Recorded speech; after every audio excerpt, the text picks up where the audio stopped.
So if you are familiar with wandering hour watches, you know that they're actually pretty expensive. There are very few watch manufacturers that actually make them. One that comes to mind immediately is Urwerk. They're very expensive. However, this watch that we're about to look at from ATOWAK is actually reminiscent of those designs from Urwerk. There's another brand that actually do them pretty often, and that is Gorilla watches. Those are actually pretty expensive as well. Not as expensive as Urwerk. Urwerk are obviously very expensive, near the hundreds of thousands. However, I believe that the Gorilla watches came out with one at around $4,000. This is $600, $699, depending on the version that you're getting. But I believe this one is $699 with the PVD coated case. It comes in a very nice leather case. It is a one watch holder, which is nice. I wish they put an extra holder in here as well. It's actually a very nice, very solid case. It would have been nice if you could put another watch in here, but I get it. And this is the red version. I also have the blue version to show you. So the blue version gets yellow accents. The black version gets red accents. And you could see the blue version's a little bit harder to see that mechanism that is the actual wandering hour. So basically, this is a 4-arm wandering hour, and essentially what happens is there is a satellite in the center. The satellite is actually what holds the 4 arms that actually tell the time. Those 4 arms rotate in a clockwise manner, and as they move under this shrouded area, they turn. So each one of the arms is actually 3 arms, and when they turn, a new hour is displayed. And then the hour meets this track, which is the minute track. Basically, right now you can see that that arm says 5, and then the track says 40. So it is 5:40.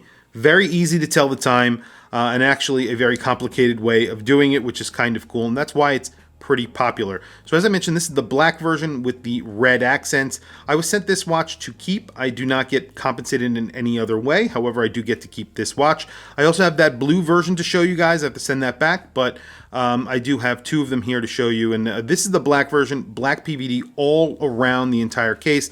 The blue actually gets some silver, so there's non-PVD coated areas on this watch. As you can see, most of the case bottom, just the case top, is actually that blue sort of coated. This is a screwed-in case. I think you only get 30 meters of water resistance with this, so not exactly great for getting it wet, but it's not that big of a deal. You're probably not going to go diving with anything like this, and you do get a leather strap on both of them. Both of them have sort of a unfinished leather strap sort of look, which I really like. It's a sort of suede, and they have this sort of stitching. This is called the drift as well. It's got the ATOWAK name there, and then it's ATOWAK right there, and then automatic. So there's a lot of branding on the dial. I wish they didn't do that. And you can see on the blue version, the actual wandering hour mechanism is in black, so it sort of blends in with that black background or dark blue background, which is sort of has some striping on it. It's not Geneva striping, and I wouldn't call that a dial, but it's not the traditional watch, so you don't get a traditional dial with this. And you get red accents here on that minute track, and the entire mechanism is red here, so it really stands out. It's actually way better for showing you guys on camera, and I think it actually in person looks a little bit more bold, a little bit more obvious that this is a wandering hour watch when you're looking at it. It's easier to read as well. I think that this on a different strap will tone down a little bit. I think it's a little bright with this red stitching. I'm not a huge fan of this. I'm going to show it to you on a brown leather strap very quickly towards the end of the video so you can see what it looks like without all of the extra red in that strap. This is a 47 millimeter watch. So we measure 47 millimeters from the crown side to this side of the watch, and then 47 millimeters lug to lug. So it's almost like a square. However, it doesn't wear very large. That 47 millimeter lug to lug is very true. You have really nice lugs on here. The lugs are actually sort of milled out and they're brushed in there. And then the width of this watch is about 13.5, 13.4 millimeters. That's including the sapphire crystal, which is actually really good. It's not very thick. And that's because you get a Miyota movement in it. It's a 9000 series Miyota, which you guys know I love. And it works really good for this complication because it is thin. And then they put a module on top of this 9000 series and not adding a ton of width to it. So you can see the red accents on the actual crown. The crown's actually pretty large. A little thin, but large, and it feels very nice. So 7.4 millimeters, so a pretty decently sized crown, but you can see it is thin, but it's very grippy and easy to use. And everything works very nicely and smoothly on this watch. And they do it for under $700, which is an incredible, incredible price. There are a lot of watches out there that cannot do this for this price or anywhere near this price. And there have been other companies that have tried it. So very quickly, I'm going to throw this on my wrist and then we will do a loom shot. But before we do the loom shot, I'm going to do a quick cutaway just so you guys can see this on a brown leather strap. And I maybe won't even, maybe I'll just cut in some video of that here so you guys can see it as well.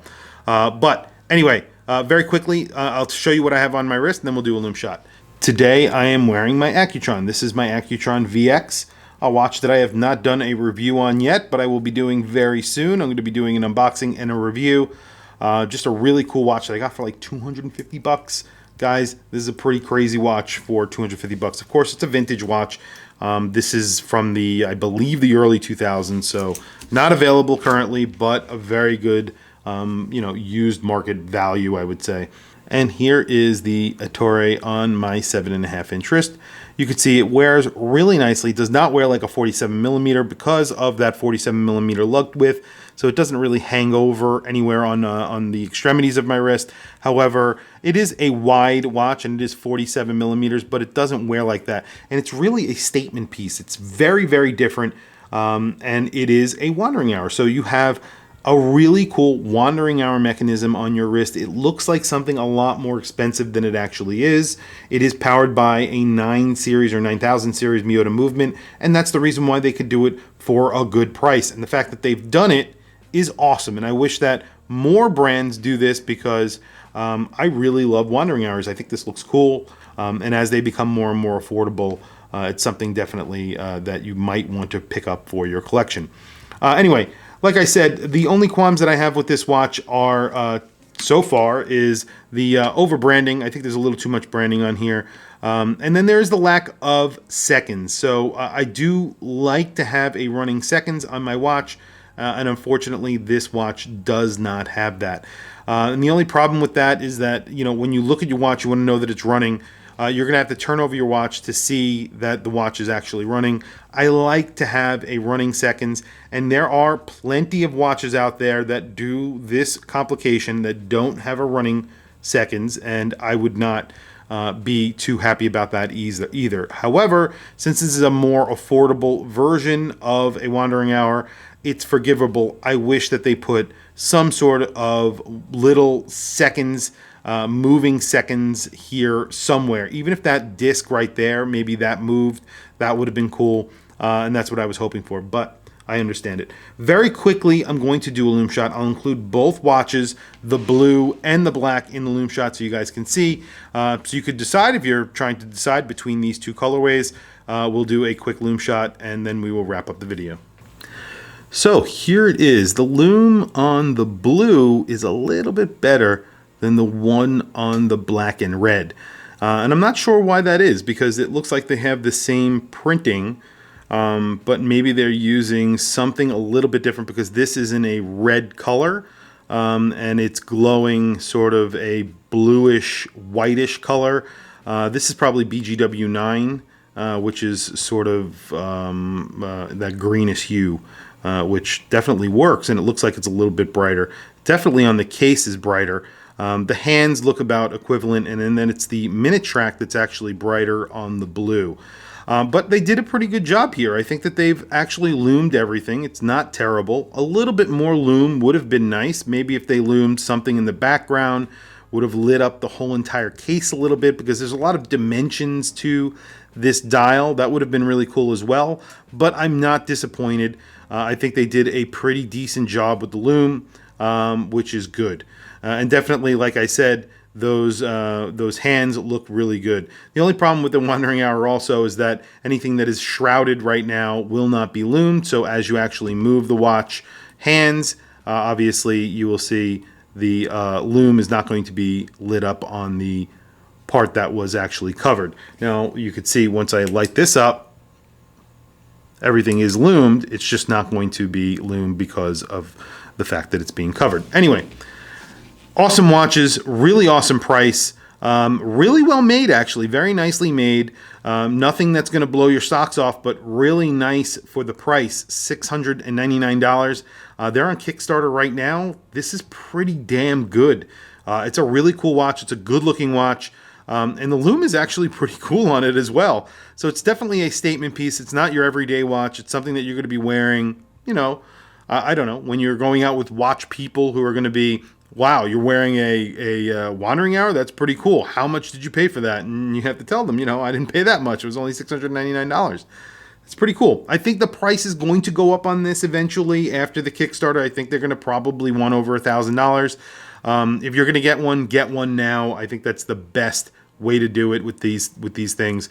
$699. It's a no-brainer. When it's over $1,000, $1,200, it's going to be something you're really going to need to think about. But for like I said, under $700 definitely makes sense. Tell me what you guys think in the comments below. What do you think of the wandering hours complication in general? Do you think it's cool? Do you think it's gimmicky? I think it's cool. I think any way of telling the time from the absolute normal way of telling time is pretty cool. I think that if it's done in a creative way, especially in a wandering hour way, because it is so complicated to do, I think it's very cool. But tell me what you guys think in the comments below. Please also don't forget to like, subscribe, hit that bell icon. It is super helpful for the channel. I very much appreciate it. Please follow me on Instagram. My Instagram is WatchChrisBlog. I have some links in the description. Those links are to Amazon. If you click those links and buy anything, it helps support the channel. It doesn't cost you anything extra. However, I very much appreciate it. Anyway, thank you for logging on. I'll catch you guys in the next video.